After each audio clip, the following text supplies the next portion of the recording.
Wait, what about weird?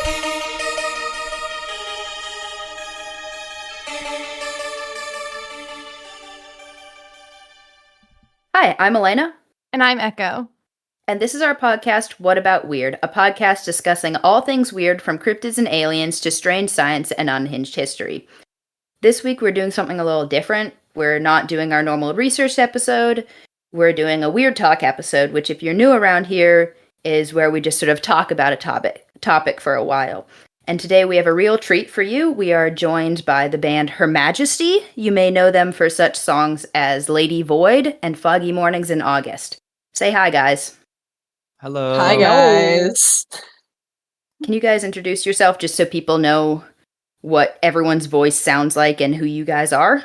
Maybe say a little bit about yourself. Say a little bit about yourself if you feel so inspired. But I can't make you do anything, so. All right. Well, my name is Felix. I sing and I play guitar. And I really like to play Dungeons and Dragons. That's something about me. Nice. Sam, you want to go next? Sure. My name is Sam. I play bass, do some singing, and I play some drums every now and then as well. Recently, in the past about 2 years now, I've been really getting into aquascaping and like planted aquariums. And I have 2 tanks now with probably about 45 shrimp children that I'm taking care of. So that's what I've been getting into recently. 45. Yeah, I counted them. 45? They're So getting on nice. up there. Shrimp It's out of babies. control. It's ridiculously out of control right now, so I gotta manage it soon. But yeah. Have you named But- all 45 of them? No, I was able to successfully name one. And she was the very first pregnant shrimp I ever had. And we decided to call her Big Mama for pretty obvious reasons, I believe. So Nice. They're all Big Mama Junior. yeah, yeah, all 30 of her kids. Yeah. Zora. My name is Zora, and I play drums mostly, but sometimes bass, and then also sometimes guitar, and I also sometimes sing, but mostly just drums and bass. And I am in college right now, which is great. And something I like to do outside of the band is I'm really into printmaking. Like I enjoy doing screen printing and lithography, and I want to do it more than I'm currently doing it, but that is me. I Sick. feel like I just entered a chat with like some of the most interesting people because like nowhere in my fucking life have I just had like 3 people list off 3 of the coolest hobbies. Like it's just like Yeah. you guys were Objectively, on Dungeons that and like Dragons is a little nerdy. It is Yeah, a little but- nerdy. That's- There's yeah. cool things that I do, but I wanted to keep it succinct, and then Sam got on the shrimp train, so Oh, sorry. Well, you guys are Right. welcome on the shrimp train as well. But I like you know. cars. I I had- like cars. That's another I had thing shrimp about for me. dinner. Does that count as the shrimp train? Yeah, welcome to the shrimp train. Thanks for being here. I have Thanks for joining. eaten Big Mama. No, no. Oh man. Alrighty. Sick. Shall we jump right into it? Yeah, sure. Yeah, absolutely. So, this week we are talking about sort of road trip horror stories. Do you want to get into this, Echo, since this was your idea? Yeah, so Elena and I are going to take a road trip next month in October. And I don't know why I had this idea, but I was kind of just thinking, okay, I want to think about all of the things that could possibly go wrong and just Echo just scare the wanted to- shit out of myself. Echo just want to drive my anxiety nuts. That's all. Yeah, pretty much. And so I decided to be kind of neat to share just our personal road trip horror story experiences, maybe talk about stuff that hasn't particularly happened to us, but stuff we still think about. Like, I don't know if you ever thought about a serial killer hitchhiker picking you up while you're out on the road. Might not have happened to you, obviously, but you know, if it's still something you worry about, we could talk about that stuff. And then at the end, we are going to do a listener story that has come in, but mainly just kind of chatting about crazy shit that happens to people when they're out on the road and personal things that have happened to us. And so that's why we brought in Her Majesty, is because they have gone on some tours. They travel, all that fun stuff. And we figured, you know, who better to have on a podcast about road trip stuff than people that do that all of the Yeah. time. Oh yeah. Well, one thing I can at least speak to immediately, if we're good to just kind of get Yeah, into no, this. have at Yeah. it. Go for it. So I am not susceptible as a driver. I'm very safe. I'm not susceptible to flat tires, anything really going wrong, wrecks, fender benders, what have you. However, the Nothing one can time touch that him. I better knock on wood. The one time Driver of that steel. yeah, yes. The one time that it has happened, my girlfriend and I were on the way to my grandfather's funeral at the beginning of this year, and I had never blown a tire before.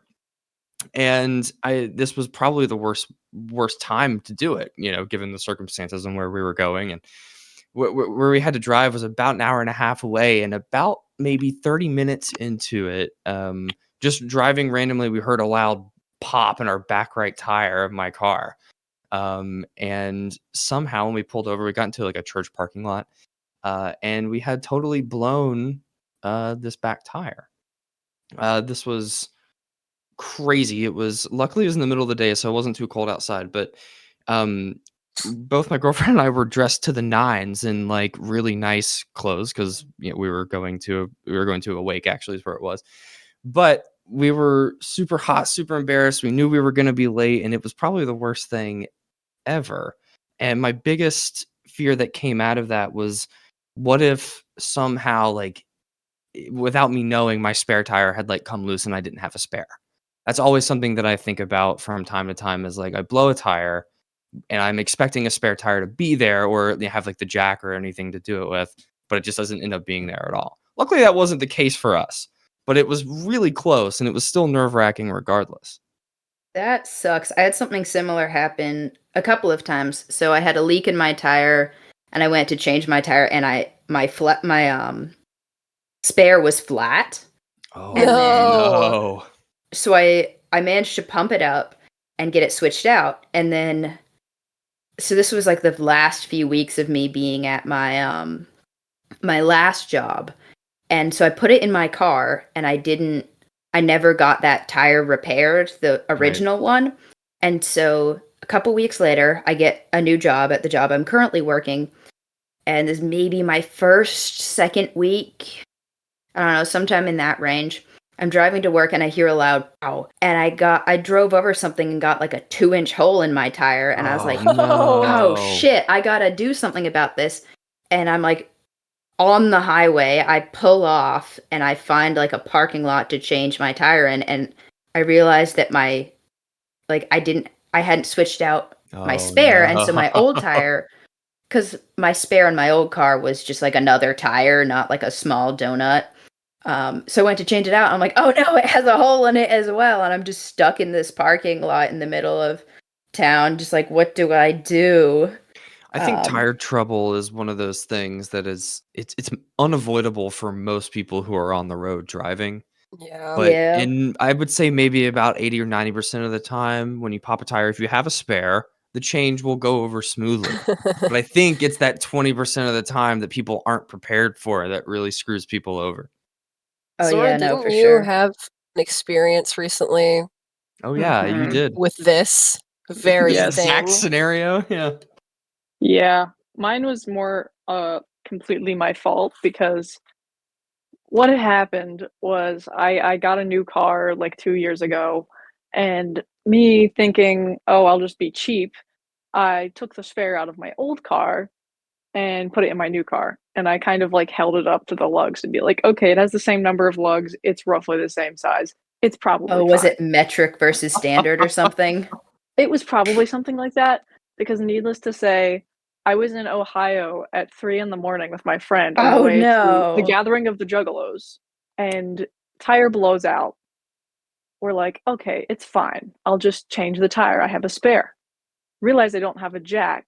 That was like, what are we gonna do? We are in the middle of nowhere in Ohio on the side of the road with no jack.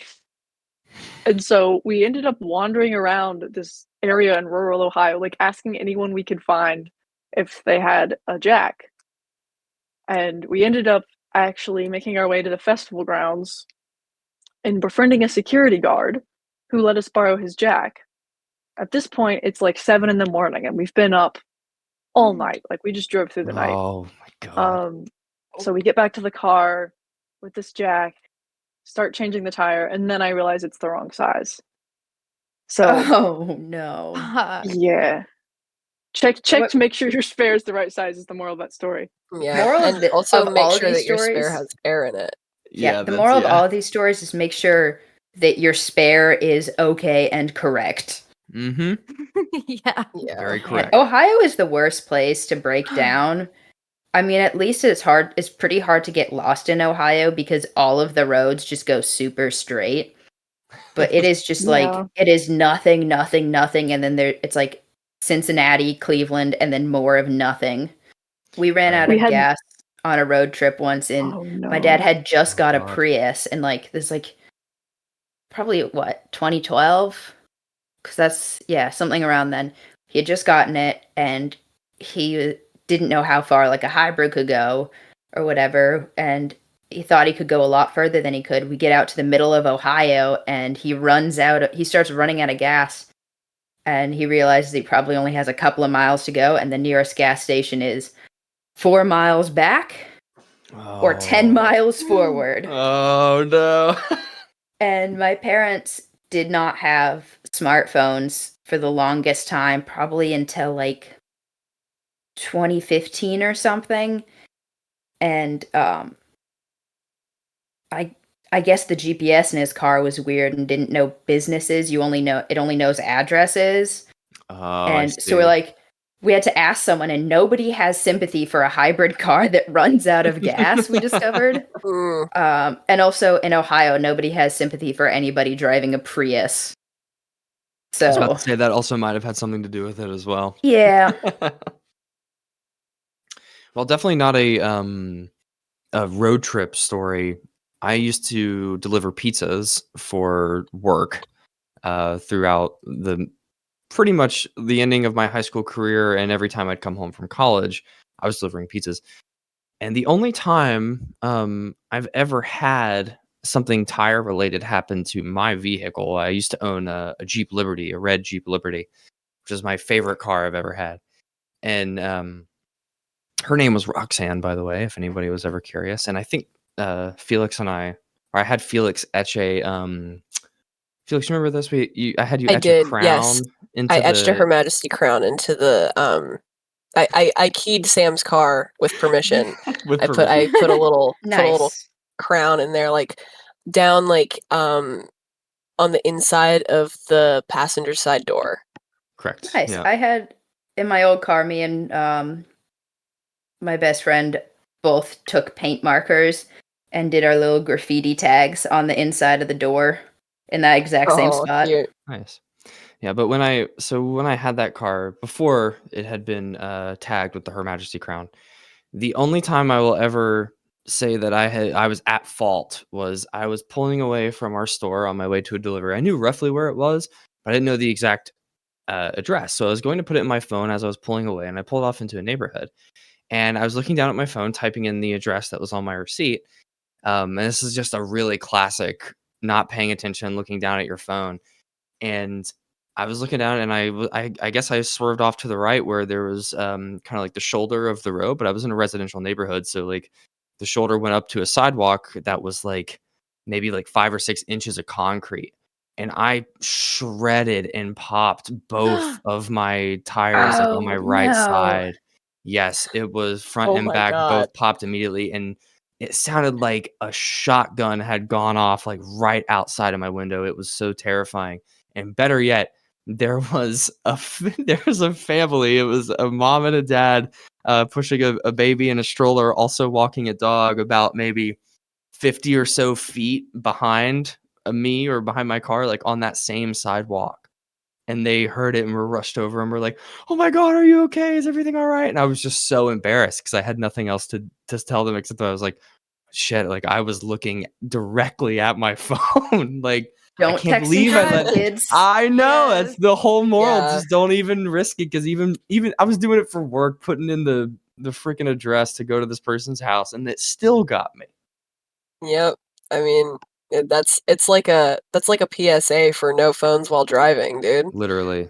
Yeah, I think at the end of this, the whole moral of this is just going to be like, don't be stupid. Yeah. Yeah, Yeah, right. don't make stupid decisions. Speaking of stupid decisions, okay.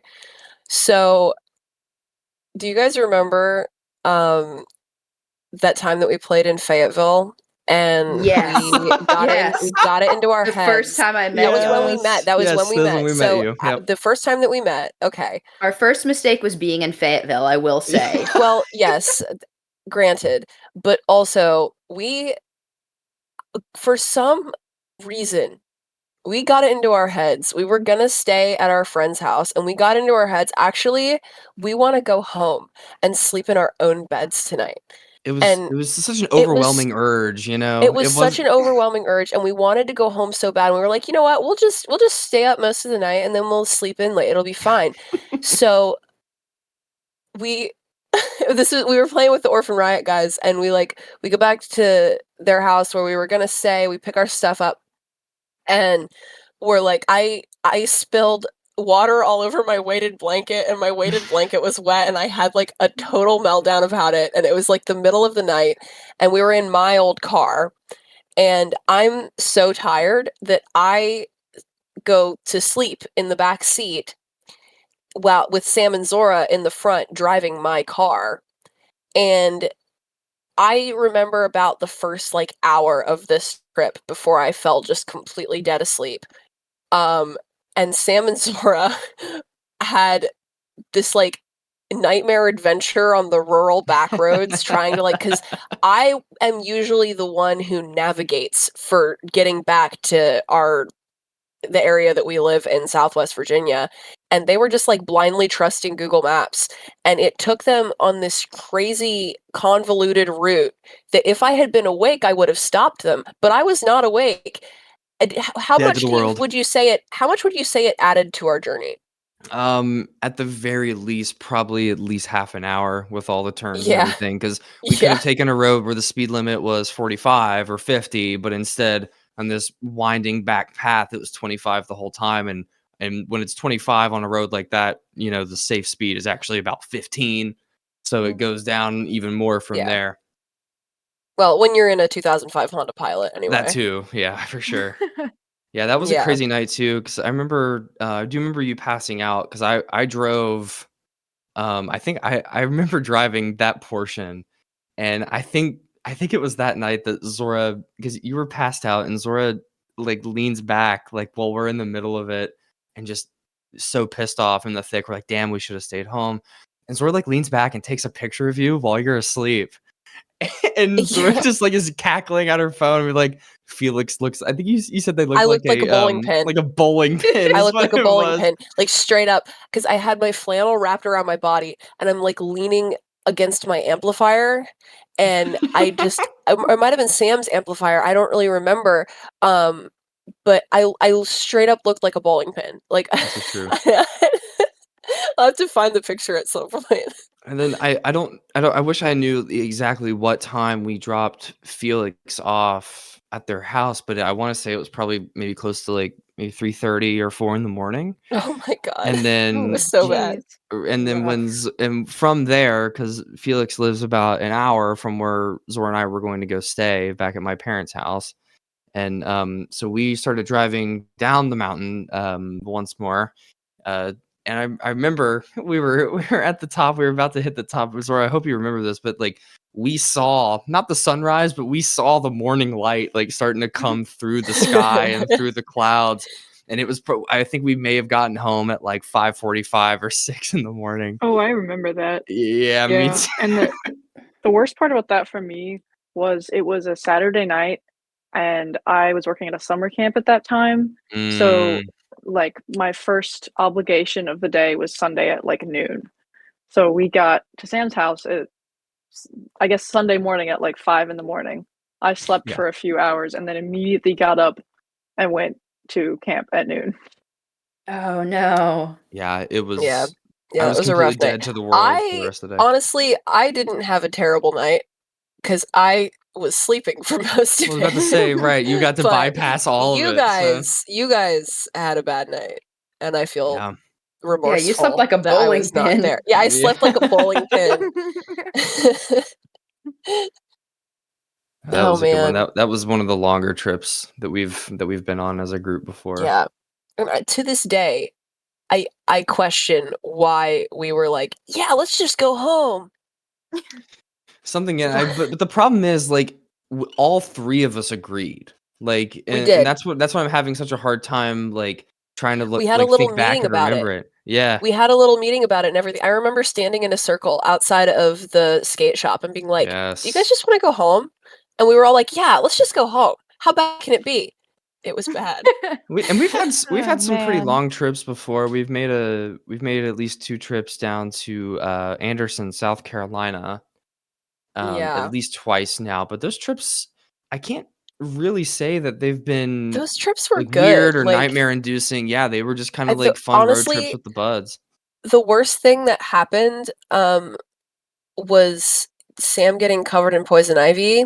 And the like one kind of aggressive turn that I made turning onto the yeah. interstate Where you coming missed that back exit. the most recent Yeah. time. I didn't miss the exit. I didn't miss So the exit because I turned really aggressively and quickly. it was no. Oh, go ahead. Man, I have a poison ivy related story that getting covered in poison ivy makes me think of. Oh, So please. this is one of my, it's sort of a road trip if you count a footpath as a road trip. So I was going backpacking with road. my family, and this was when I was like, what, 6th or 7th grade? No, it was 5th grade. We're going backpacking, and this was just like a awful, terrible, like it was fun, but also awful and terrible at the same time. Right. So we're like hiking up, everything's fine. We're camping as a family up this creek, and we had some bad freeze-dried food, and all 5 of us, so me, my parents, my brother, and my grandfather all got food poisoning, and we're like, what, 5 miles from our car, and that's, another 20 miles from my grandfather's house. So we're all like in the middle of nowhere with food poisoning. First bad thing.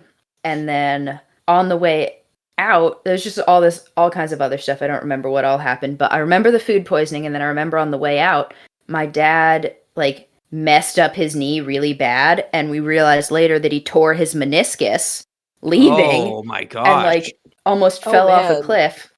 And then trying to Wow. help him, I like slid. Went sliding, and I fell into a patch of poison ivy and got like half of my body Oh, covered man. in poison ivy. Oh my And I had God. school starting the next week. No. So I started like 5th or 6th grade with half my body covered in poison ivy.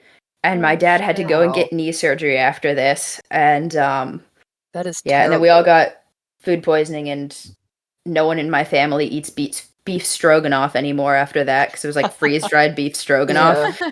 I And we wouldn't were all either. just like, I can't even look at it. Yeah, that would make me vomit profusely. My poison ivy allergen has been known to me for many years. I used to help my dad out in the yard doing yard work when I was younger, and he's very susceptible to it. He's very allergic, and so am I. I wouldn't say that mine was covering half of my body, but if you like just look at like your left forearm, like the inside part of your forearm, I would say like almost all of that. I can send you a picture later if you want to It later, but was it was bad. the whole forearm. Like It was pretty much it my was entire so forearm. bad. I had a couple splotches on the rest of my arms. I had a really bad one. It was like in the back of my like left knee, like the crease. Oh, that's God. the back crease of worst. my knee was really terrible. Now I got this maybe a week before we went down to Anderson, and I was like, Yeah. oh, surely that'll be enough time for this to clear up, because I was still at home in like a controlled environment. But no, it was Yeah. hellacious the whole time. And the worst part about being in And the car with it was like having like the air conditioning blow Oh, on it, because no. that would agitate it and make it itch really, really bad. yeah. And it's What was not- and awful? Go ahead. What was awful for me was that my school, with their like the way their dress code was and weird uniforms and stuff, it was like almost a uniform. It's a whole thing. But we had to basically wear pants. So I had to wear pants over poison ivy, and it's like Oh. rubbing on the back of my legs Mhm. and stuff. Tip for anybody that gets poison ivy: it's the oil that spreads it. So if you know you have poison ivy, immediately cover your, like, put that area, like, rinse it off with soap. Put soap on it, let it dry, rinse it off. Another That good will thing. help it. Another great thing for poison ivy adversaries, I guess, people who are dealing with this. Don't get into Um, poison ivy. Yeah, well, don't get into it. And also, if you do happen to scratch it, like, on your arm and then you touch another place on your body, you cannot spread it like that. Like, it's not really how it works. You can only get a poison ivy rash from the initial contact of the oil in the plant. Now, that's not to say, like you just said, Elena, it can stick to, like, your clothes and everything because it's an oil, right? So Mhm. if you get it on a shirt or whatever and you take your shirt off and then that part of whatever the oils, touches another part, like the back of your head or something, you can get it like that. But you can't scratch it and spread it, which is something I did not know until about 2 or 3 months ago. Good to know. That's so Yeah, weird. Yeah, I didn't know that. The main problem I was having when I had all that poison ivy was it was just like rubbing and irritating it. Yeah. But It's kind of anyway, like when you enough get a poison ivy tattoo. talk. Yeah, It's yeah, making sorry. me itchy. Yeah, we're getting Echo, off did you- the road experience. off track. Yeah, a little bit. Yeah. Echo, you said you have some before we record this. We've all been talking. It's your turn. Yeah, I guess I was just remembering on the kind of road trip / camping stories.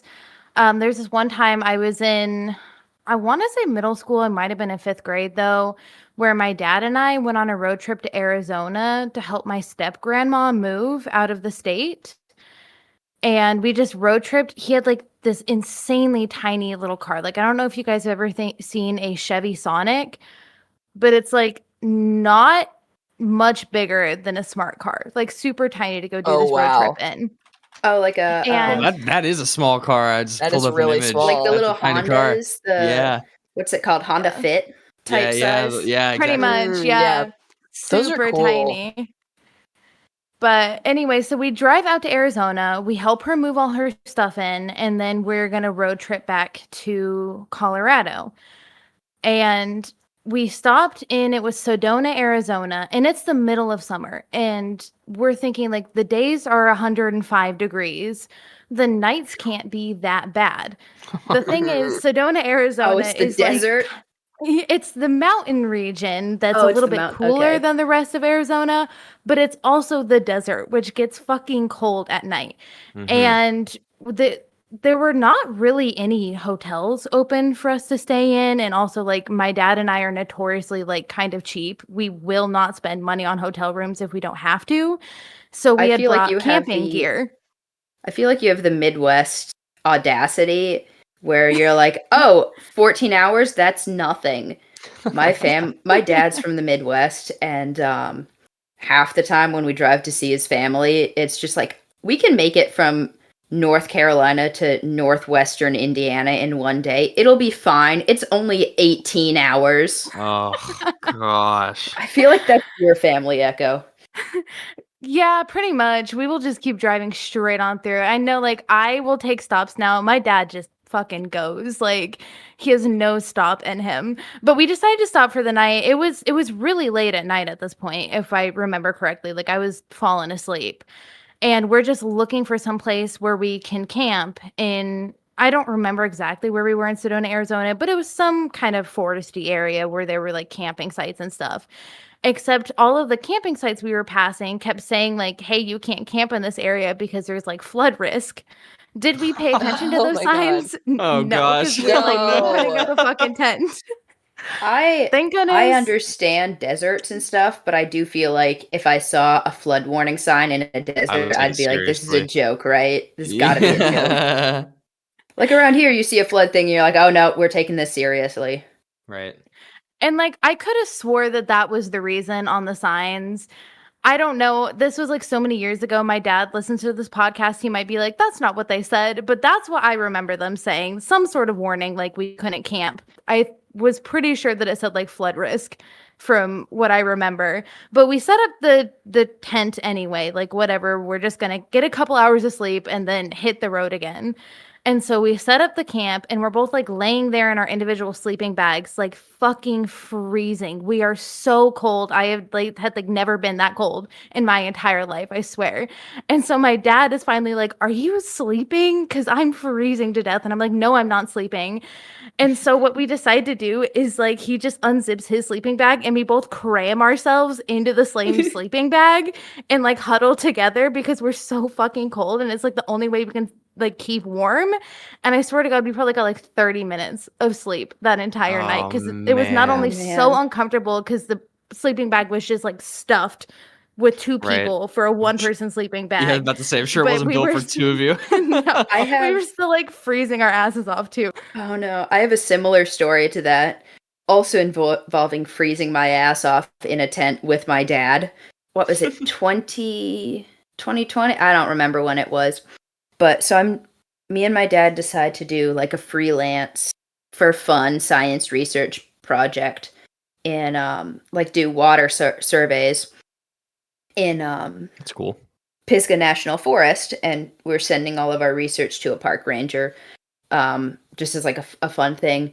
So we found a spot. We set up like a base camp, so it's like a little outdoor mini amateur research facility and our tent.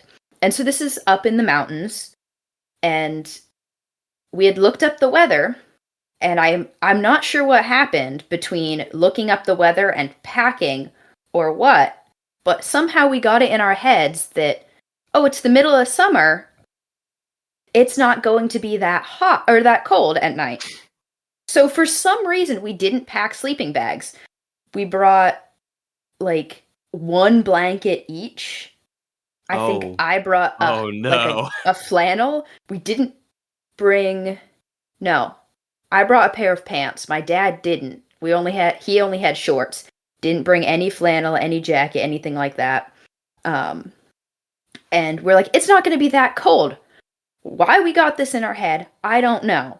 So the first night we get there, we set up camp, it's fine. And we're like, man, it's starting to drop. It's getting a little cold.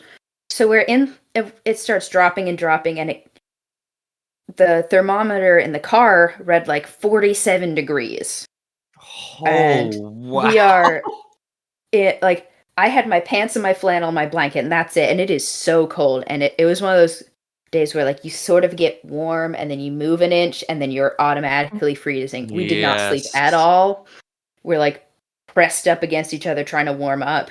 We eventually gave up on trying to sleep and just, in order to be warm, made ourselves a fire and just like sat next to it, super tired, drinking coffee. And then the next morning, we looked for the nearest like thrift store, army surplus, whatever, got a whole bunch of wool blankets and like long pants and stuff. And we're like, fuck the weather, we're doing this anyway. Yeah, that's how it was for me, sleeping in Anderson, South Carolina, where we went down this a couple months ago. I decided to go the hammock route. So I have an Inu. Oh no! And Felix had brought in their tent. Zora and I had both brought in our Inus. And I've slept in my Inu a handful of times before when I was younger, but I haven't pulled it out in a little bit. So we got there, and like first night, I think it was the first night.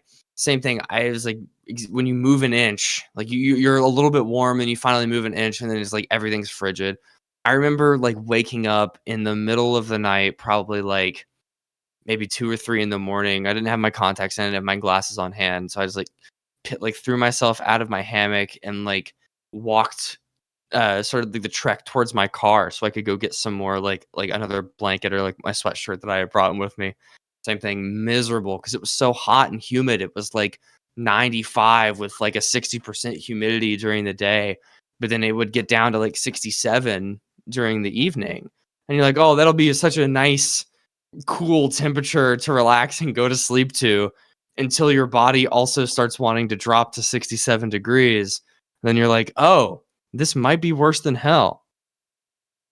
Yeah, hell is a cold, cold place. It is. And it is Anderson, South Carolina. And it's in Anderson, South Carolina. We found it. Another moral of the story. Don't go to Anderson, South Carolina. Don't go to Anderson. I mean, or do. It was pretty fun. It was a good festival. It was a really good festival. Yeah, it was. if we're telling camping stories about ignoring natural signs and weather, Oh, I have another one after you tell yours. Perfect. oh yes, there's so many. Um, I was on a backpacking trip with a group of friends from camp, um, and we were backpacking through the Mount Rogers region of Virginia, which is like this large area of highlands where there are no trees, no shelter. It's just really sunny, and there's a lot of wild ponies. It's really beautiful. But us being the fools that we were like, we're getting tired. We've been in the highlands all day. Let's just set up camp on the very top of the mountain at like one of the highest altitudes in Virginia. We found like a few small shrubby No. trees to put our hammocks in. What could possibly go Oh, you're wrong? hammock camping in the Balds? Yeah. Yes. Like we brought our hammocks to camp in the Grayson Highlands, which I don't know why we did that. But Oh God! Up So on we the found- mountain where the wind is. yeah. Yep. And it wasn't Oh, windy or boy. cold at all during the day, of course. So we set up camp, get everything ready, and as we're all getting ready to go to bed, we see this like massive storm blowing up Oh my God! Oh, across the horizon. And at this point, like everyone who's been day hiking has left because it's like 8 or 9. And we're like, oh crap! Like we are at one of the highest altitudes in Virginia, and there is a thunderstorm coming. And we were like looking at the radar. Yes, there's a thunderstorm coming, and we've already got our camp set up, so there's no like point in trying to take down during a thunderstorm. That would be terrible. right. So it hits, and it is just like biting, like chilling rain blowing in sideways. And all of our hammock, like tarps and bug nets and everything, are just flying in the wind. Like all of the stakes have come undone. And what we end up doing is all of us moved our hammocks to a giant stack under one tarp. Everyone was so cold and wet that we all just got in like 3 or 4 hammocks that were stacked and attempted to sleep, but it was like terrifying. Yeah, Oh my God! that sounds terrifying. In the elements. My story is again similar to that. So this past May, I wanted to go backpacking with my partner because I haven't been in years, and I was like, it's gonna be fun. It'll be fine. I planned like an easy trip, just like hike in a day, hang out a day, or hang out a couple of days at the same spot, and then hike out. Like, don't go in further, just because I hadn't gone in a while, and so that's all fine and dandy. We get there, we set up our tent, everything's fine for the first few days. We just get hit and miss rain. The second night, it rains a bunch, and a couple of guys they were camping up the hill, come to our little stand of trees that we're under to take shelter because they were in an open area on one of the balds, and they're hanging out and like, yeah, the weather's really bad. We're hanging out here to avoid sort of get away from the wind and stuff. I hope you guys don't mind. So we're like, yeah, it's just a bit of strong rain. It'll be fine. So after the rain passes, they leave. The next night, we're laying in our tent and we start hearing the rain coming in waves, sheets and waves. Like we're laying there and we just hear whoosh. Jeez. And we're like, oh my gosh, we didn't hear this we had our walkie-talkies for the weather radar. And it kept saying that the weather was going to be like clear skies, no rain, cooler, but, nothing crazy. And we're like, okay, so it's not going to be bad. We were not expecting rain. It starts coming in waves and waves. And we're like, okay, it's fine. We'll just go to sleep. So we drift off, and then we get woken up by like the loudest crack of thunder and the brightest flash. Like the kind that leaves big spots in your eyes, but my whole vision was one big spot, and my ears are sort of ringing. And the rain is like coming in waves, and our tent is being beaten around, and we're hearing lightning like not that far away from us, to the point where like we were sort of deaf, and I had earplugs in to sleep, and I could still hear like all the thunder and everything. And so we're freaking out, and then it goes still for a while. And then it comes back with a vengeance, going at it really hard. And we're like, oh no, what's happening? Like, we're both worried that we're going to like die or something, but we're trying to stay calm and not let the other person know how freaked out we are. And we did not get very much sleep. So the next day we were going to stay for a whole nother day. But after that, we're just leaving. We're hiking out. We're leaving. And so as we're leaving, we run into the guys from the night before that came and shared our little tree stand. And they're like, oh yeah, you guys are leaving too. Is it because of the tornado? Whoa. We're like, my the Oh what? my The God. what now? The And what? he pulled up the history on his weather app and showed us that a tornado passed literally right over our campsite. And Oh. so I forgot to mention the next day when we woke up, like trees and stuff were everywhere but our specific campsite was just like wrecked. We just really won the lottery with this. Like Wow. trees were down all around and stuff. And You guys but yeah, got so these guys said there was a lucky. tornado, and we're like, oh, what now? A tornado in the mountains. And That's the most they unbelievable part of apparently- it all. yeah, they apparently left their tent site that was out in one of the balds and like 4 a.m, hiked out because they're like, we're going to die out in the open. Let's just take shelter. And then they hiked out, and we hiked out sort of around the same time as them. And then we got to a ranger station. We're talking to the rangers there, and we're like, hey, we heard there was a tornado. We got caught in it. We weren't alerted by the weather thing. Like, what's up with that? And apparently, the weather service has been defunded. Correct. By our lovely, Yes. our lovely President. government. This is how Yes. we found out. Classic. And apparently, all Wow. of the rangers got told to evacuate. Like, I mean, it's hard to tell with tornadoes because they can just pop up. Right. But Especially in the except for nighttime like emergency- that. yeah, except for like emergency personnel. And so we're pretty shaken from that. And normally tornadoes don't happen in the mountains. Yeah. So that was, so Wow. that was fun. The tornado is actually a really good segue into a story from a couple of summers ago. This was back in not a couple, a handful, one might say. Back in 2021, I went on a long road trip with my mom out to Colorado, and as we were road tripping back across the plains, we were crossing Kansas. And we were like right smack dab in the middle of Tornado Alley. And we come up on this like really, this is when I was 17. I was getting my learner's permit. So I was driving on a learner's permit.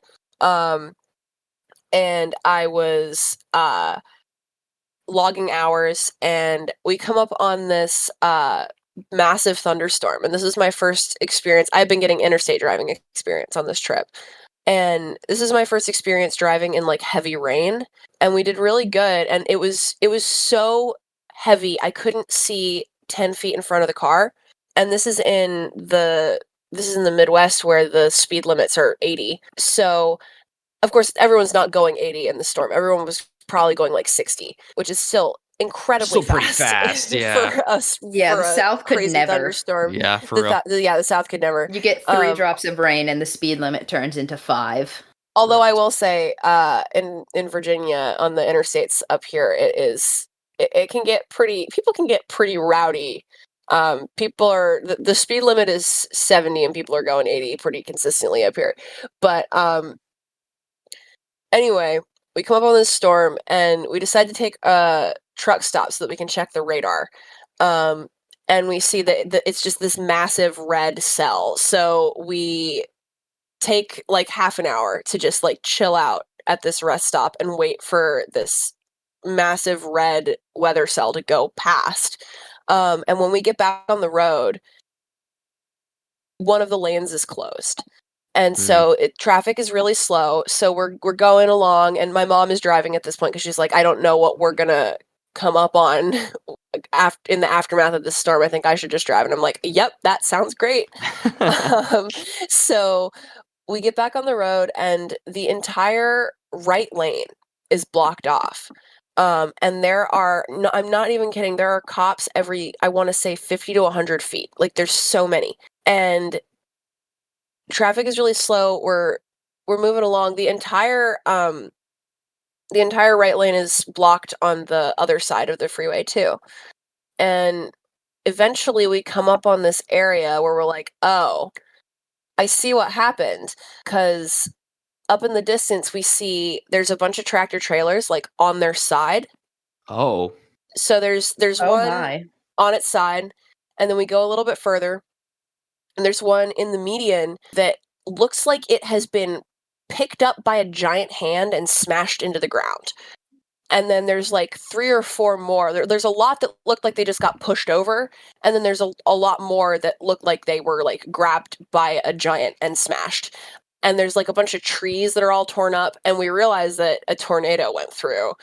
And it was like, I want to say probably like 15 miles of just absolute carnage of like every like 150 feet there was another tractor trailer that had been like smashed, and there's like Oh, emergency wow. vehicles everywhere. It was crazy. It was one of the craziest things I've ever seen on the road. And I've been on the road a lot. But yeah, that was my tornado experience, witnessing the aftermath of a twister going through. Yeah, tornadoes are no fun. They're one of those things that's like, as someone with family from the Midwest, it's like it's not scary until it is, type of thing. Sure. Where my dad will straight up stand outside watching a tornado, going, "Does that look dangerous to you? It looks dangerous to me. Do you think it looks dangerous?"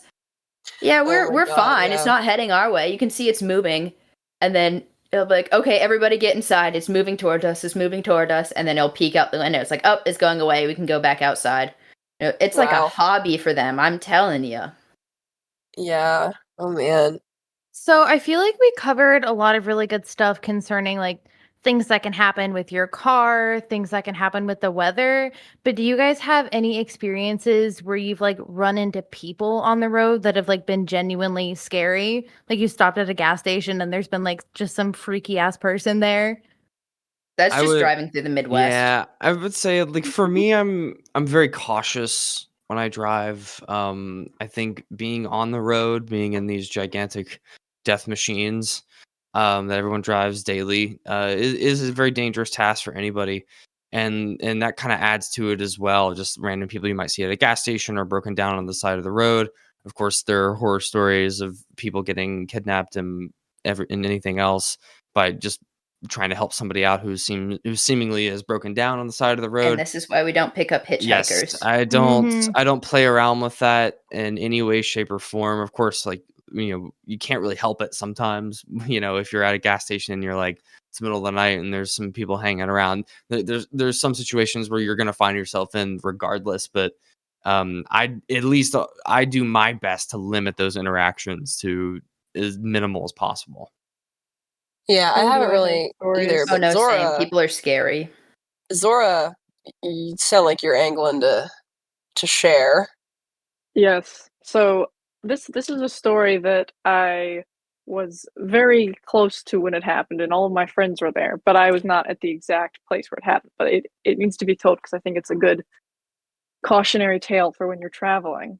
I was on tour with another group that I participate in, Doomsday X3, new performance, and we were in Charleston, South Carolina, and everyone Again had with South gone. Carolina. Yeah, right. I don't know what it is about South Carolina, but everyone had gone to I think it was like a Checkers, and everyone was ordering burgers, and everyone was kind of standing around waiting for their food because like you can't go inside a Checkers.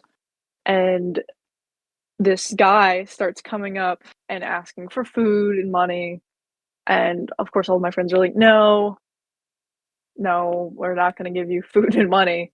And he just keeps persisting, starts like making really nasty comments about us, like just kind of scary behavior. And of course the employees can't do anything about it. Like it's kind of the middle of nowhere outside of Charleston. So everyone, all of my like female friends get in the car, and our friend Archer attempts to like talk to this guy and get him to leave, but he won't leave. And like eventually everyone gets in the car and like eating their food, but he comes up to the car and he's like trying to break into the car while everyone was sitting in there. And like banging on the windows. Anytime that we try to leave, he would like get in front of the car and not let us leave. Oh my god. And this was in like my family's That's suburban. terrifying. Yeah, he was like threatening with a knife at one point. Oh God. Yeah, very scary. Jesus. So I think the moral of the story is, as bad as it sounds, when you know you're in kind of a bad neighborhood where there's like high rates of crime, like just be safe. Like don't spend a lot of time loitering outside.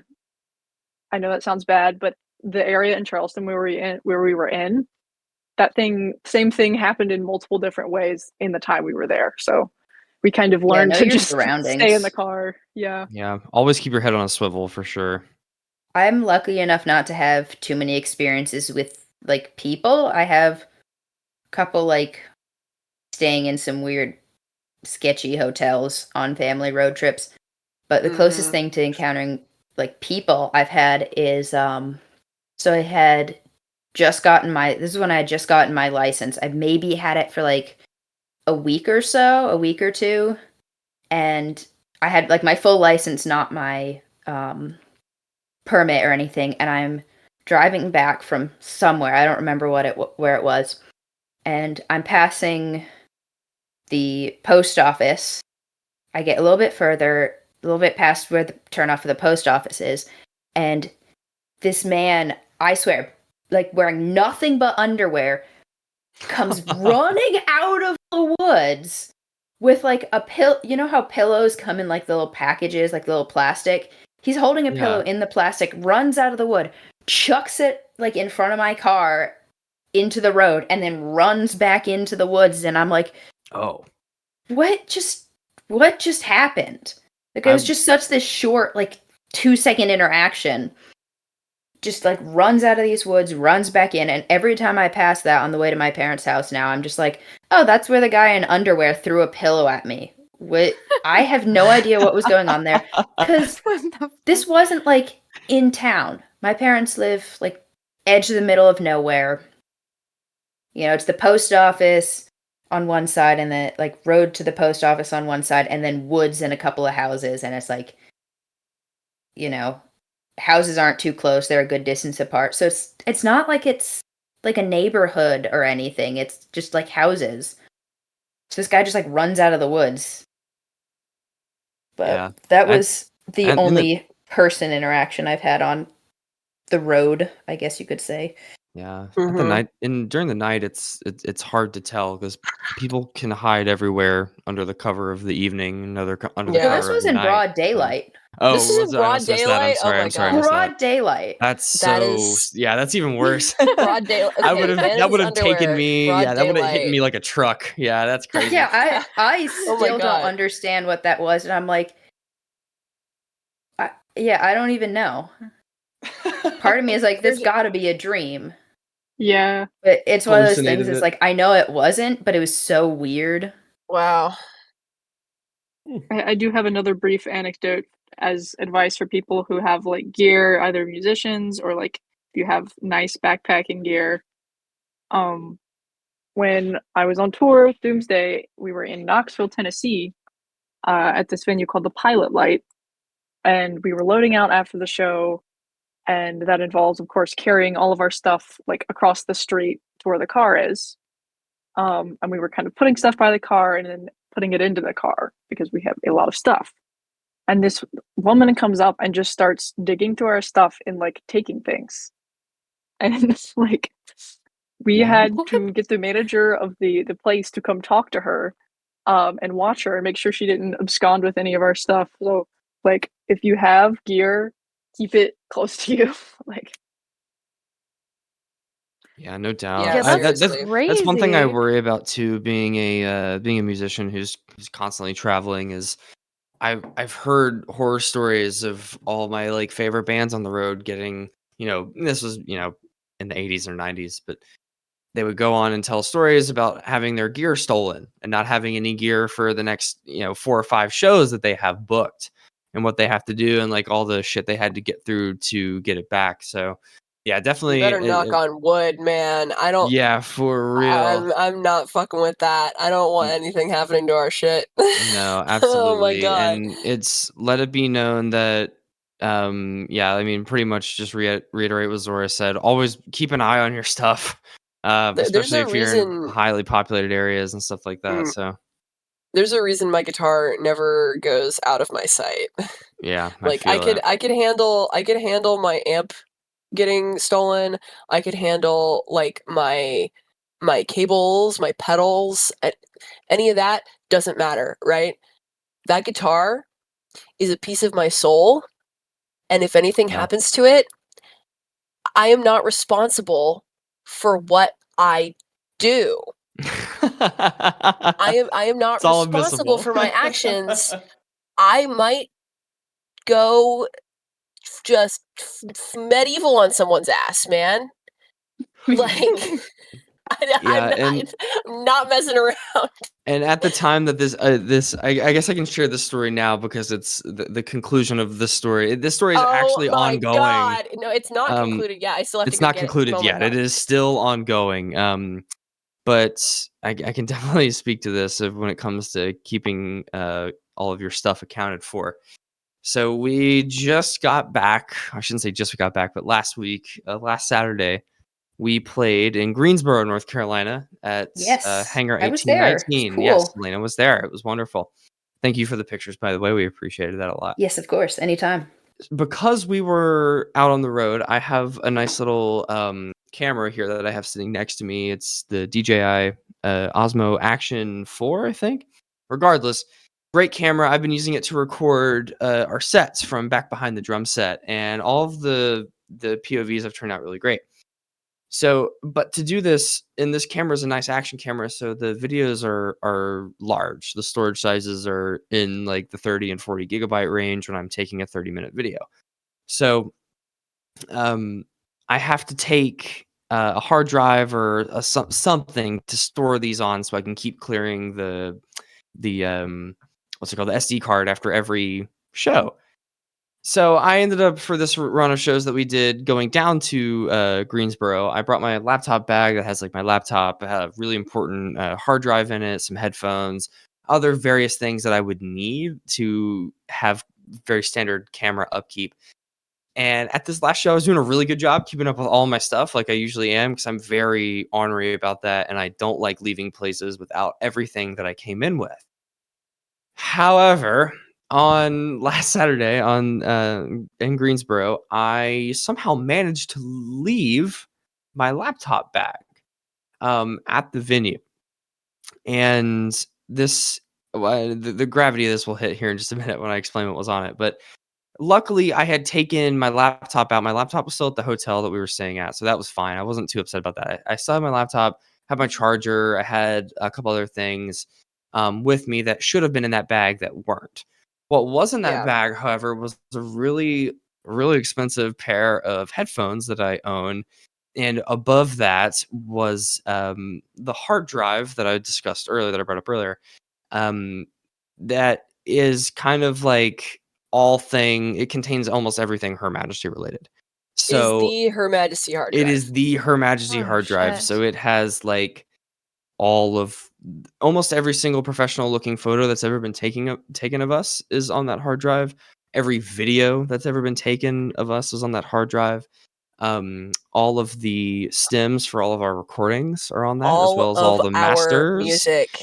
all of our music, all of our album photos, that sort of thing, album covers, everything's on there. And so, as well as everything being Her Majesty related, Sam, use it for personal use as well, because I mix for a few different artists that I'm friends with. So I had all of their stems on there as well as a couple of other things that are important to me. Nightmare. Yes, that ended up getting You left. literally kept all your eggs in one basket, didn't you? You have no All of them. idea. And what's funny is that earlier in the day when we were that, I think Zora was mentioning about how she's heard stories about people in her like art major not having any of their stuff backed up and like losing all of their work that they've done throughout like college. And that happened literally, 12 hours earlier when we were leaving. I realized, oh shit, I left my backpack. And because the venue we were playing at, the hangar, they're just an event venue, so they are only really open on the weekends. We didn't really have a chance to go in and go back on Sunday because no one was there, or the weekday. And none of us live in North Carolina. So it's been an entire fiasco to get this back. And like I said, hopefully by the time that this airs on Spotify and wherever else you guys upload, When is this airing, Echo? This one is gonna be, I think, at the very end of September. Last Okay, weekend, sweet. last So Sunday, we'll de- September. so we'll definitely have it back by then. But we've just got confirmation that it is in the possession of one of our friends from the band Pageant. Shout out Dylan for going to pick that Yeah. up for me. Shout out to Dylan for being the goat. Yeah, he quite I'm literally saved our coordinating with ass. him. Yeah. As of the day that we're recording this, I am going to go pick it up from him tomorrow. Correct. Yes. Oh, good. Okay. So Okay. yeah, always. And what's so funny is I thought that I remembered having that bag on my back while I was doing like a last minute idiot check throughout the venue to make sure that we didn't leave anything, and somehow left arguably the most important piece of Her Majesty media just sitting there in another state. And it Just was sitting there. heartbreaking. It was when we were driving back the next day, I was like, I cannot believe that I'm about to drive back up to Northern Virginia without this super crucial piece of gear that I use almost every single day. Oh my I am And so glad you guys got that back, and also I'm very Yeah. glad that it was just. First off, you guys have friends in the state where Right. it is Yeah. that aren't too far from there, and We were secondly that so it's lucky this happened in Greensboro. yeah. Secondly that it's the next state over and not like yeah, you know South Carolina, Wyoming or yeah, something. right. Oh my god, yeah.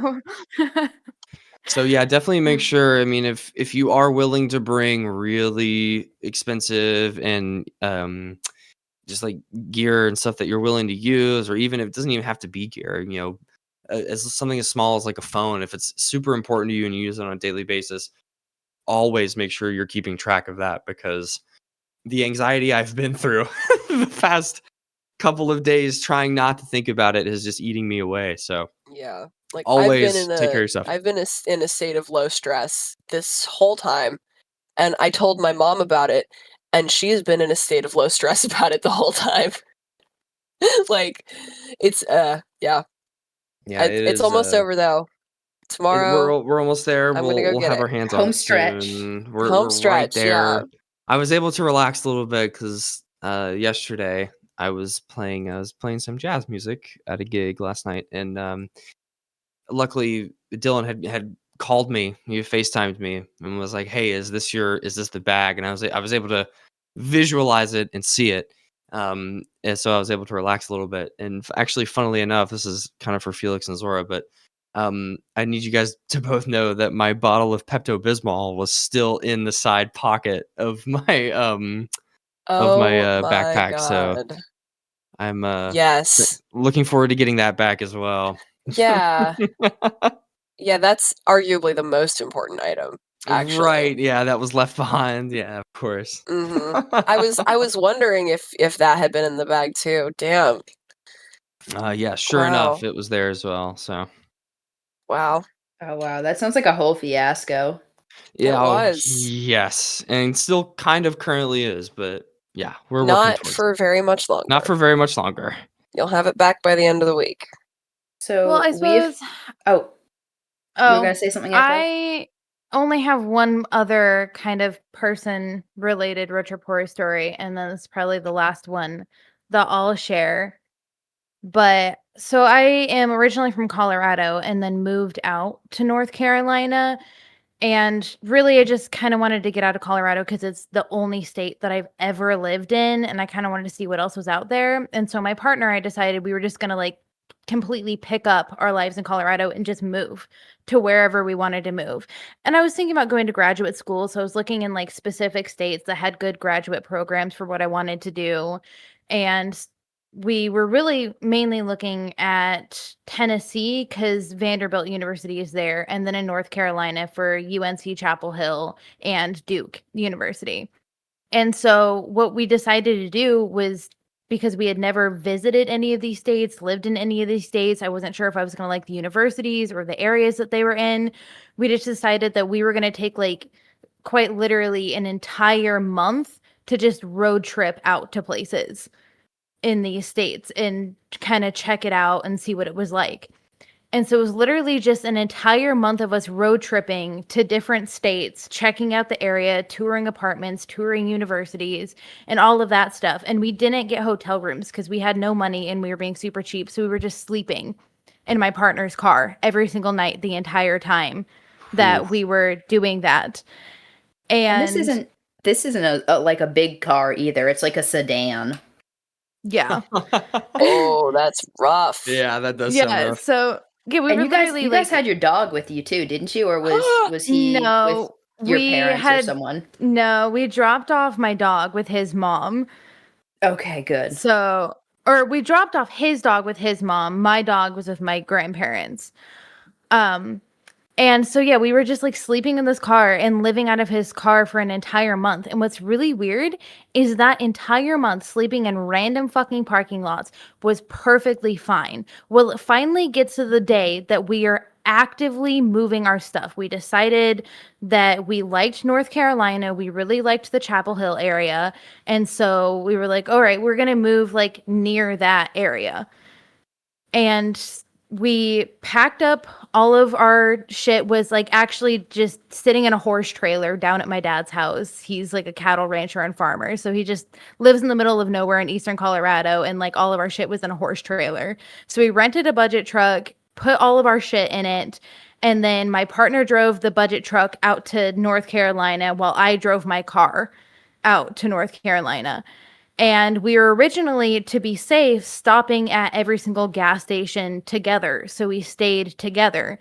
But it got to the point where since he was in the budget truck, he had to stop so much more frequently than I did that I was like, hey, for this like last half of the trip, I feel like it would be okay if I like got there an hour before you and started getting everything set up, like went and picked our keys up from the leasing office and got the apartment AC and stuff turned on. And then you'll get there like an hour after me and we'll start unloading our stuff. And he was like, yeah, okay. You know, I have your location. It'll probably be fine. Well, we were going to St. Louis, Missouri. And I should have known, like, St. Louis has a lot of really bad parts of town that should not have been a place where I stopped to get gas. And I should have stopped before I knew I was going to be passing through that area. But I thought, oh, surely I'll have enough gas to get through that area and then I'll get gas after. Well, I missed my gas. Yeah. So my gas light turns on. I'm like, shit, I'm going to have to stop. So I pick a gas station that's right next to an elementary school because I'm like, this is probably going to be fine. It was not fine. I stopped and the gas station wasn't even open. It was just like pump your own gas, charge your card. And there was just some dude there like that just like came out as soon as I stopped and started pumping my gas. He just came out from the back of the gas station and was like immediately up on me, like asking if I wanted to go somewhere with him, asking if he could get in my car. He's just like standing super close to me. And all I can think about is like, something bad is about to happen to me. Like I'm going to get fucking kidnapped or like my car is going to get stolen or like I'm going to get murdered. And I have like mace on my keychain and a knife in my car. And I'm like, I'm literally ready to just knife for the win. Going out, like going at this guy. And I'm telling him like, I'm still being like kind of nice, but like, no, you cannot get in my car. No, I will not go anywhere with you. And he's like, oh, are you sure? Well, where are you from? Like, what are you doing? And I'm just like, I'm being nice because I know You're if like, I'm I'm like from the island of Nunya business. Like, and it's weird because like sometimes you don't know what the right move is because sometimes when you're nice, they take that against you. Like, sure, they can make advances, but then sometimes when you're rude, it just fucking makes them fly off the handle. And so it's like, okay, I'm just gonna try and be respectful while letting this man know like I'm not fucking going anywhere with you. And thank fucking God he finally took no for an answer and was like, okay, well, like if you ever in the area again, like we can like go smoke Hit me up. something You know where to together and find hang me. out. Yeah, exactly. And I'm like, I'll be okay, that behind the won't be same happening. gas station. But and so like I got so fucking lucky that he just walked away. Cause I don't know what I would have done if he would have been more persistent and like actually like grabbed me or something. But like the craziest thing is, so since we were like actively moving, I had picked up my dog from my grandparents at this point. And what's really crazy is during that entire experience, I was like, okay, I'm about to get murdered or I'm about to get kidnapped or like something is going to happen to me. What is going to happen to my dog when I'm gone? Like, that is the only thing I could fucking think about is like, all right, what is going to happen to my dog? Like, I don't give a shit what happens to me. My dog is in my car. Somebody needs to come get my dog. I don't know. Just, I guess the PSA of this is like, if you're going through a really bad part of town, make sure that you're with somebody else. If you know that you're passing through a bad area of town, get gas beforehand. Like, just be prepared. Even if you're not like anywhere close to empty, because you never know. Yeah. Yeah. Just don't do what I did and stop Yeah. in like literally one of the sketchiest fucking parts of town when you're driving by yourself. That's stupid. Don't do that. It definitely does for pay sure. to know the route ahead of time as well, which is Mhm. something that, Mm-hmm. and sometimes it can change as well. Sometimes there might be a wreck or construction that might throw you off course, but it definitely pays to know where you are. Do a little research on where you're going as well. I feel like For that sure. also can help you prepare for unfortunately the worst, which is something we all have to be looking out for Yeah. nowadays is Yeah, for sure. worst case scenario stuff. But yeah, it One thing definitely I'm pays to not be prepared. One thing I'm not looking forward to with the road trip that we're planning is that depending on what route we take, we may have to drive through Gary, Indiana, which I don't know. Yeah. And Alright. I do not care. I will add like 40 minutes to an hour to drive around Gary, Indiana. Oh, yeah. Because That's okay. I am not doing that. I do not care. Yeah. I don't fuck with Gary, Indiana. Yeah. God. So So I know we've talked about like scary situations with people, but I thought it might be nice to share a positive experience that Yeah, I that's had yes, Yeah, please. absolutely. with a road emergency that I had. So back at the beginning of 2024, my car died on the interstate. I was on my way to a show up in Charlottesville, Virginia, just about 2.5 hours from where I live. And I'm heading up the interstate. I'm in my 2005 Honda Pilot, and this car has been making weird noises for months. And I have been ignoring it because it was like a on the nicer end of a shitbox, right? Like it's a car that had some noises. It had a shake between It's a shit box, 55 but you and slap the 60. roof of it and you go, it still runs all right. Oh yeah, exactly. Like it was a It's- good car. It was a That good was car. my old car. It had some problems, but it was reliable until it wasn't. And it had been making crazy noises for like 2 months, and I remember so vividly, we had driven it to DC, like, the month before, and it was making these noises the whole time, and I remember we're sitting in stop-and-go traffic on the 95, and Sam turns to me and he goes, it sounds like the noise is louder when it's shifting gears." And we're like, Oh, surely that shit. doesn't mean anything. And I keep driving it. And this whole drive up to Charlottesville that day, I was alone. I had all my gear in the car. And I remember thinking, I had my phone in a holder on the dashboard. And I remember thinking, man, my phone is shaking a lot more than normal.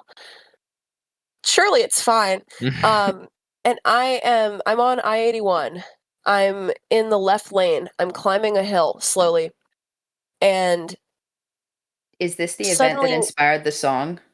no, actually, this happened well after the song was written. It was like a Oh, okay. prophecy.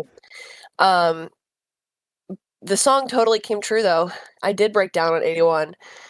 I look behind me, and the entire corridor of highway is filled with white smoke. And I'm like, huh, I wonder where that's coming from.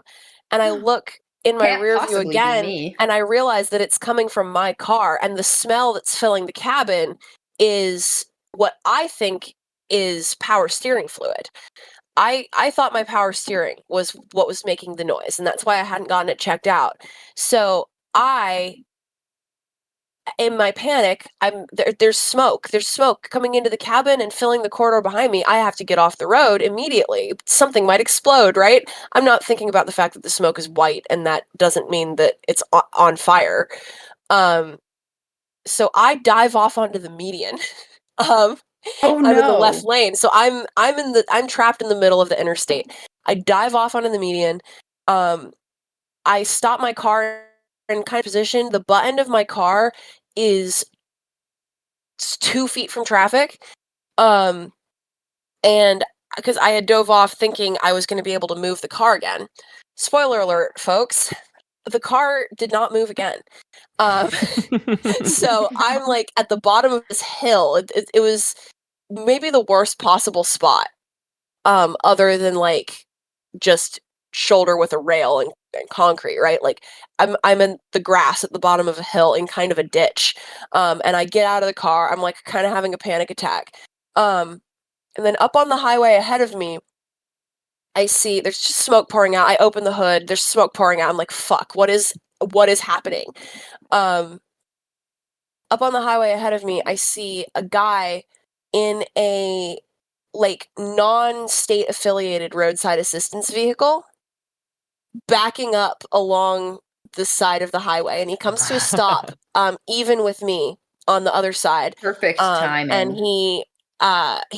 we'd kind of been road buddies this whole time. He had been just ahead of me, like in the right lane. And I guess he noticed me start spewing smoke and drop back, and he came to see if I was okay. And he comes up on me kind of having a panic attack on the side of the road. Like I had done what I knew to do when there's smoke coming out of your car, and I pulled my guitar out of the car, and I got my super nice leather jacket that I had just bought, and I had just like my guitar and my leather jacket in the grass, and I'm like standing there like I don't know what to do. I don't know what to do. Next to a smoking car, that is an absolute rock star move, I must About to say. say, Yeah. I wish I had a Yeah, it camera was- there to take I- an awesome I wish photo I Take had- a of you. picture of it, do that as an Yeah. album art. I wish I had Be thought to sick. take any pictures, but I was like panicking so hard. And this guy, he crosses the freeway when he has a chance, and he has with him like a bunch of like those like reflective things that truckers will put out Mhm. along Yeah, the little road triangles. as like the little triangles. He had those, and we got them set up so that people wouldn't like hit my car. And he helps me try to figure out what's going on. He's like, well, it smells like it could be either power steering fluid or transmission fluid. And I'm like, yeah. And so his name is Howard. I think I mentioned that. Nicest guy ever. Road angel, that Howard. And he together we put the car in gear, and in that moment I knew that it was dead, because I tried to move it, and I was pressing the gas, and the engine was revving, and nothing was happening. And I was like, I knew in my heart that the transmission had blown up, and I did not want to believe it, but we didn't have time for that. I put it in neutral, and we just shoved this massive car as much as we could. I'm like steering because also though the power steering was out at the same time, so like the wheel is like cement, and I'm like trying to like get it off the road, and Howard is pushing, and we get it like 2 more feet away from the edge of the road, and Howard calls the state trooper, who calls VDOT to get me towed. And then a second very nice young man comes and Also named helps Howard. me out. His name Yeah, was not another guy Howard. named His Howard. name was 2 Howards. The VDOT guy's name was Austin, and he was really nice, and he stayed with me the whole time. But it was just like, it was fucking intense. And when the tow truck guys got there, I was like apologizing profusely because I had left my car in the median, and it's like harder to tow a car from the median. And they were like, "Yeah, it's fine," and they just like got it up onto their tow truck, no problem. And I gotta say, I made it to the show that night. This is very Nice. I true. You did. did make it to that show. That's I made it to the Legendary. show. I was like a little bit Shout late. out to Howard and Austin.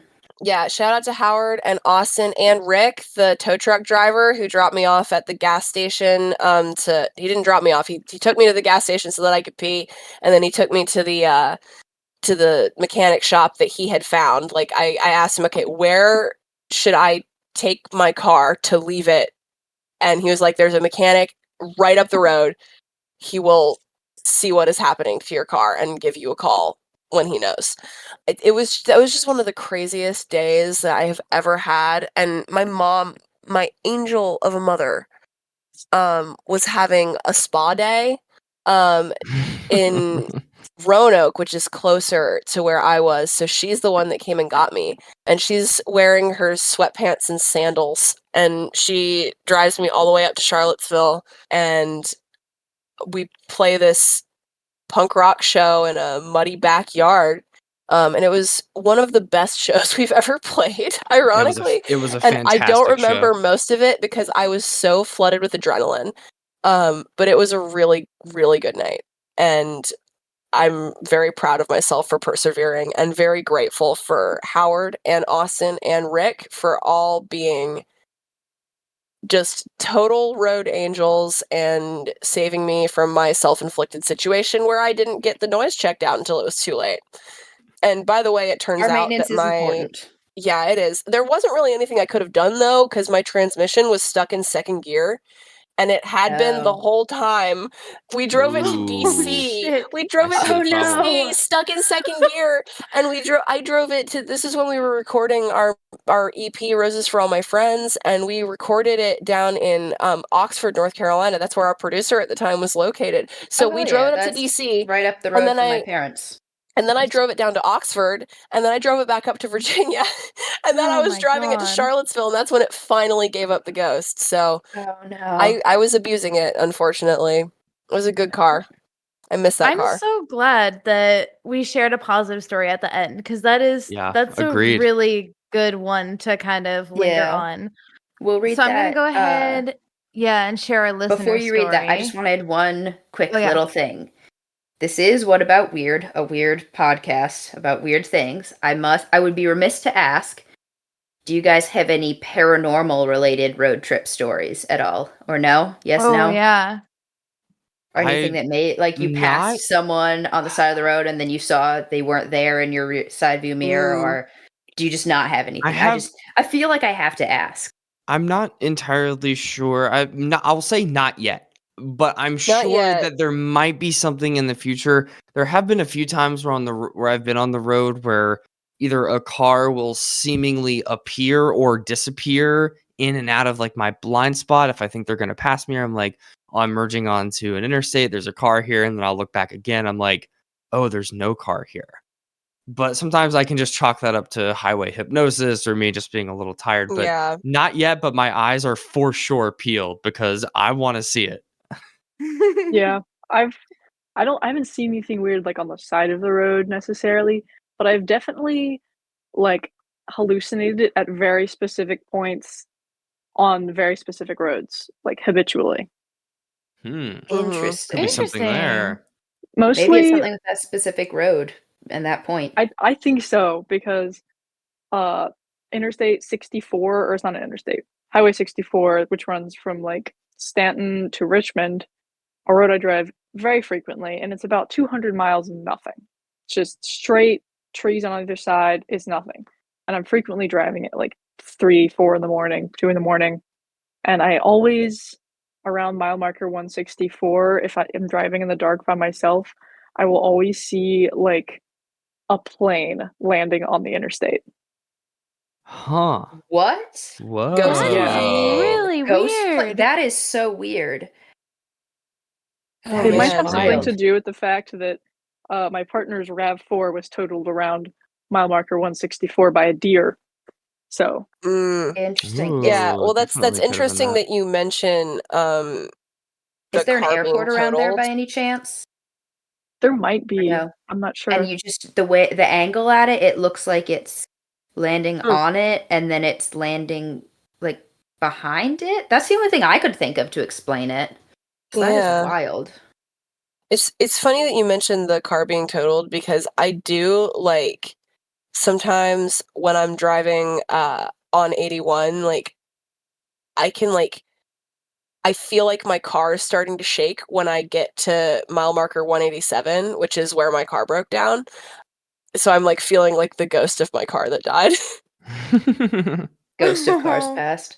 Right. Yeah. I sort of have one from last year. So my friends and I were, I don't know if I've told this story on the podcast. I know I've mentioned it, but so my friends and I, my friend Ari, who's been on the podcast before, and and a couple of our other friends went to the beach the day after their birthday, and we're doing a day trip. We get there and we're hanging out. We decide to drive back that night. I am the only person in the car with a driver's license.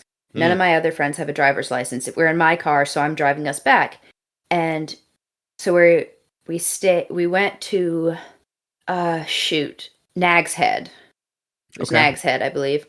And we're driving back, and so I don't know if you guys have ever driven from like the mainland to Nag's Head or back. But so it's a lot of, for anyone who doesn't know, it's like long bridges over sort of marshy lands from the Outer Banks to some of the islands to the mainland. And so we're driving along there, and it's probably, I think we just got off of Roanoke Island. Okay. And we just hit the mainland or some big island or another. And I'm driving, and all my friends are asleep because it's like 10 at night or something. And I look out the window, and there's this really, really bright light just like out over like a field or some swamps or something. I couldn't quite tell because it was dark. And this light gets bigger and bigger, and then it splits into multiple lights. Like it was one light from a distance, and like as it got closer, you know how like car headlights is like one light from a distance, and as it gets closer it becomes two, like you can see it's two. Yeah. So I saw that it was like multiple lights, and I was like, that's weird. Is it like a helicopter or something? But the layout of the lights were really weird, and it's sort of this like, instead of being curved at the bottom, like the lights are in a line, like you know how the bottom of the helicopter is shaped, right? Yeah. Where sort of like there's sort of a curve, like a belly to it. Yeah. It wasn't like in a belly like that. It was like flat across, and then a light on the top. And it gets closer and closer. I'm like, what is that? It's dark, and I sort of just see the lights and like a little bit of an outline. Like it's a weird sort of like, it very well could have been a helicopter, and I wasn't seeing all of it. But when I got home, I looked up what helicopter lights look like, and it was not any of these colors because it was like white lights and then a red light. And helicopters have like green and red, and it like, but so it's like this weird thing that comes up flat on the bottom with a light on the top. It gets Flat on the bottom, you say? Yes. And then it like, I'm watching it, and I don't know how I didn't crash because I'm on the highway looking at this thing on the side of the road, and my friend is in the seat next to me. I'm like shaking them. I'm like, hey, wake up. I'm like, hey, what is that? What is that? And they are just out. So I don't know if it's just like me or not. But I'm watching it, and then it just like zips off into the night. And I'm like, straight up UFO, man. Yeah, that's what I. Gosh. It was aliens. Aliens for sure. It could have been like a weird helicopter or a drone or something. Right. But it didn't have the lights of a helicopter. So I don't know. And like I couldn't get anybody else in the car to wake up. They were probably just super out from like getting up super early, driving to the beach. No, they were tranquilized by the aliens. Or like being swamped by the aliens. But right. That's my only paranormal road trip story, other than like Sam was saying, where you sometimes see people and then they're not there or they are there, and you're like, were you in my blind spot? What's this going on? Did you like change lanes and now I can't see you? Yeah, completely just invisible. But yeah, you guys will be the first people we tell if there ever is any sort of group paranormal phenomenon that we experience. Yeah, for sure. We will. Road trip or otherwise, Awesome. do tell. For sure. We surely will. So you want to go ahead and read the listener story, Echo? Yes, indeed. This was such a fun episode, though. Yeah, I thank you guys know. for having us on. This was fantastic. It was a great Thank you guys experience. for coming on. Absolutely. Yeah, of course. Anytime, dude. Okay. So here goes our listener story. It's January 22nd, 1997. I know this because Marilyn Manson had a 2-night engagement at the Warfield in San Francisco in support of his record Antichrist Superstar. And I especially know this because my guitar player / travel companion and his girl had tickets to the show. Another were in the band-related thing. Yeah. Yeah, it's kind of weird. We were in the process of moving from San Francisco back to Colorado and had to put a hitch on a car that was never designed to have a hitch or pull anything. Hooked it to the smallest U-Haul trailer that they made because, once again, small ass car, and then overloaded said trailer with the lives of 2 20-year-old men. We had paid attention to the weather, which wasn't as easy to do in 1997 as it is now. I had to make sure that we were by Well, the TV I'd like to for the argue with weather. that one. Yeah. Given my tornado experience, I'd like to argue with that. We were by the TV for the weather, or we had to flip on the AM radio station. We did this, and we heard that there was a storm coming in over the Sierra Nevada. We needed to leave that night if we were going to make it back before the storm set in, but my buddy and his girl really didn't want to miss the concert, so we decided to leave right after the show, probably around midnight. If we couldn't make it out before the storm, we risked missing our window to leave and effectively being homeless in San Francisco with all of our crap piled into the car along with the little trailer, trying to navigate the Bay Area for a few days until the storm cleared.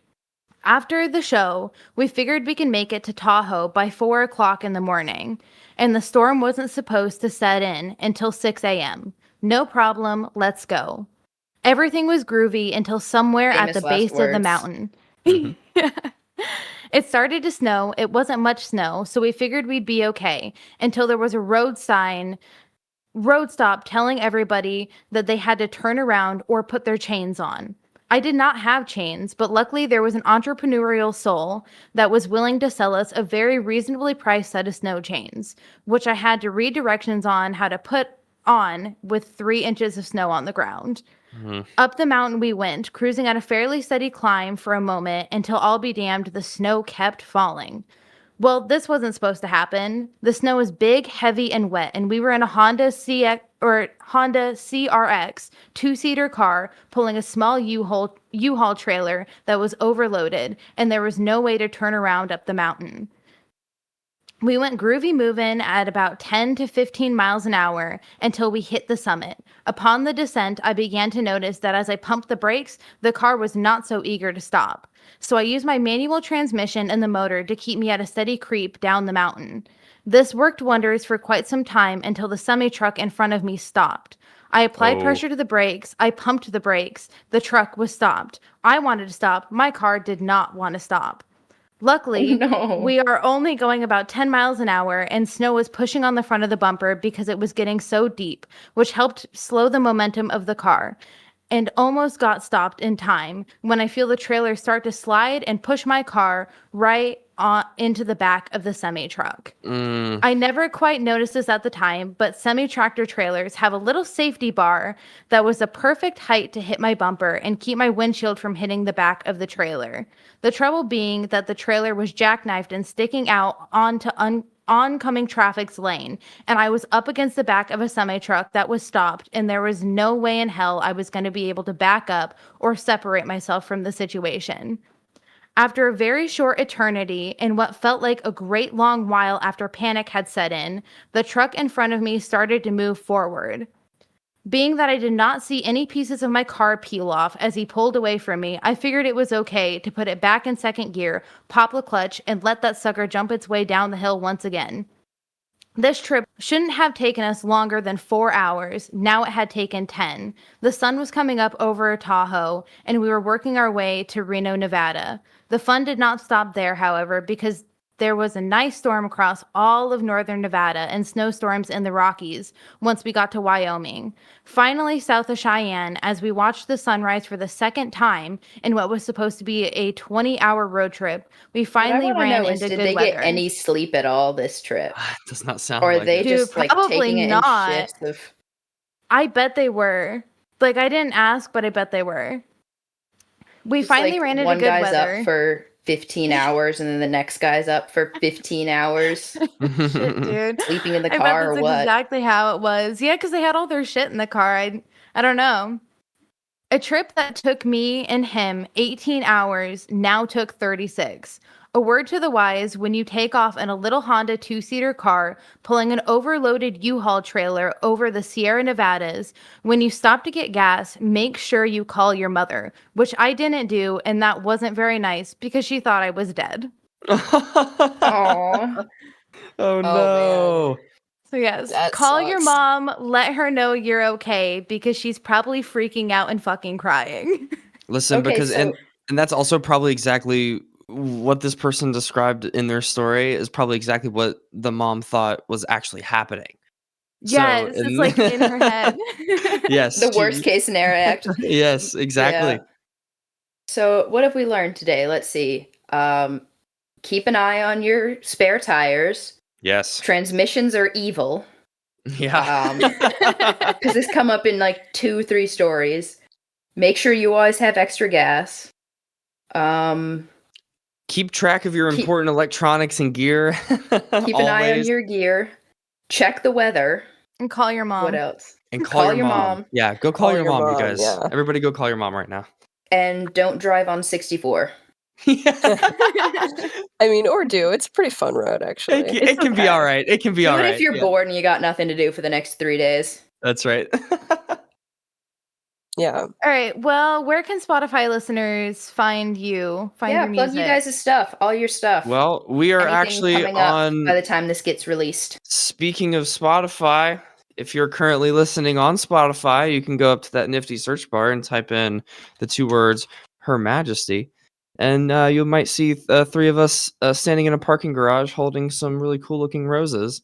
Right there, you Yeah. can find every song we've ever released. We just released a new one at the beginning of last month called "Foggy Mornings in August," appropriately released on August 1 of 2025.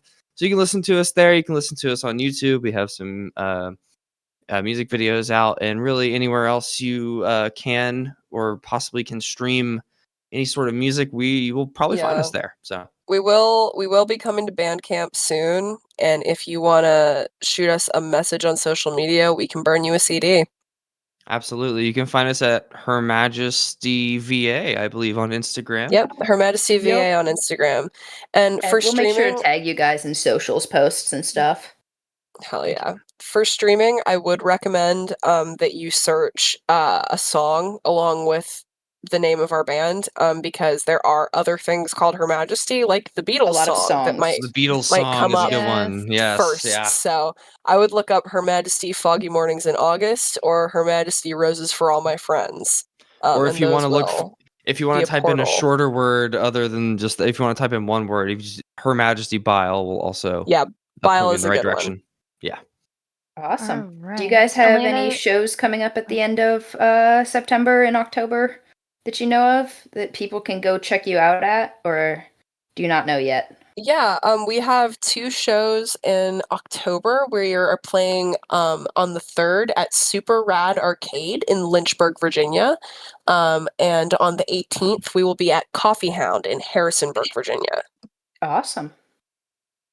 Alrighty, thank you guys again for Alright. joining us. It's Yeah, been a thank blast. you. Yes, thank you. Absolutely. Yeah. All right. It's been wonderful. Yeah, thank you for Alrighty. having us. Thank you for listening. If you liked it, please rate the podcast and share it with the weird people in your life. Follow us on Instagram at whataboutweird.pod, where we often share pictures related to the episodes. We're also on Blue Sky as What About Weird Pod. If you have any topic suggestions or weird personal stories, please DM us or email us at whataboutweirdpod@gmail.com. And always remember, To ask about the weird. bye for now. Bye for now. Bye. Bye.